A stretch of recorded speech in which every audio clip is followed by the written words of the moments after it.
Assalamualaikum warahmatullahi wabarakatuh. Masih kembali lagi bersama kami admin jurnal Santri Aswaja yang insya Allah senantiasa menyebarkan kebaikan, ilmu yang bermanfaat. Mudah-mudahan ya hanya sebatas ilmu yang kita pelajari, yang kita pahami. Sering kita jumpai mengenai orang yang mengatakan urusan diterimanya ibadah itu gimana Allah. Memang gimana Allah.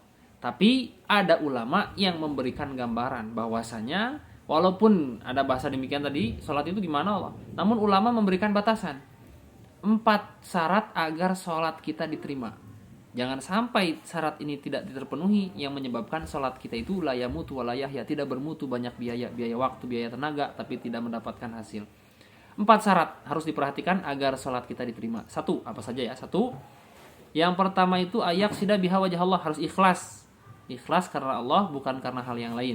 Bukan karena ingin dipuji, bukan karena hal yang faktor eksternal lah. Pokoknya ikhlas karena Allah.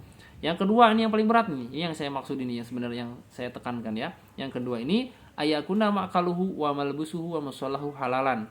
Makanan, pakaian, tempat sholatnya itu harus halal, teman-teman. Jadi harus halal. Makannya dari makanan barang halal, bukan barangnya halal atau haram ya, tapi dihasilkan dari hal yang halal gitu, teman-teman. Pakaian juga dari yang halal, tempat sholatnya juga halal. Jadi kalau misalkan ada teman-teman nyuri nih, atau misalkan judi online, main slot, gacor dan lain sebagainya, teman-teman, udah gitu sholat, ternyata sholatnya nggak diterima menurut pendapat ulama yang mengarang kitab Sulamut Taufik ini gitu. Kenapa? Ya karena dari hasil judi itu barusan, judi online atau slot gacor Argentina misalkan Prancis kayak kemarin, itu ketika kita makan itu nanti menjadi darah daging yang menyebabkan sholat kita tidak diterima. Bagaimana misalkan saya pakai baju 1.000-nya uang halal, atau gini 1.000-nya uang haram, kemudian 99.000-nya itu uang halal, itu juga sama gak diterima. Jadi harus 100% itu halal. Makanya ada dalam Al-Quran itu, ya ayyuhar rusul kulu minat thayyibati wa amalu sholihah. Wahai para utusan, makanlah dulu yang baik-baik, makan yang halal dulu baru beramal soleh. Kenapa? Karena memakan barang halal itu adalah fondasi kita untuk beribadah. Jangan sampai kita beramal tapi gara-gara makanan kita tidak halal tapi bernilai 0 gitu ya. Jadi jangan sampai.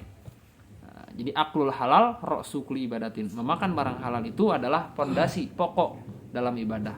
Semoga bermanfaat. Wabillahi taufiq wal hidayah, waridwal inayah. Jangan lupa bagi yang ingin check out bajunya silahkan. Ini harganya murah meriah ya teman-teman, tidak sampai 100.000. Wassalamualaikum warahmatullahi wabarakatuh.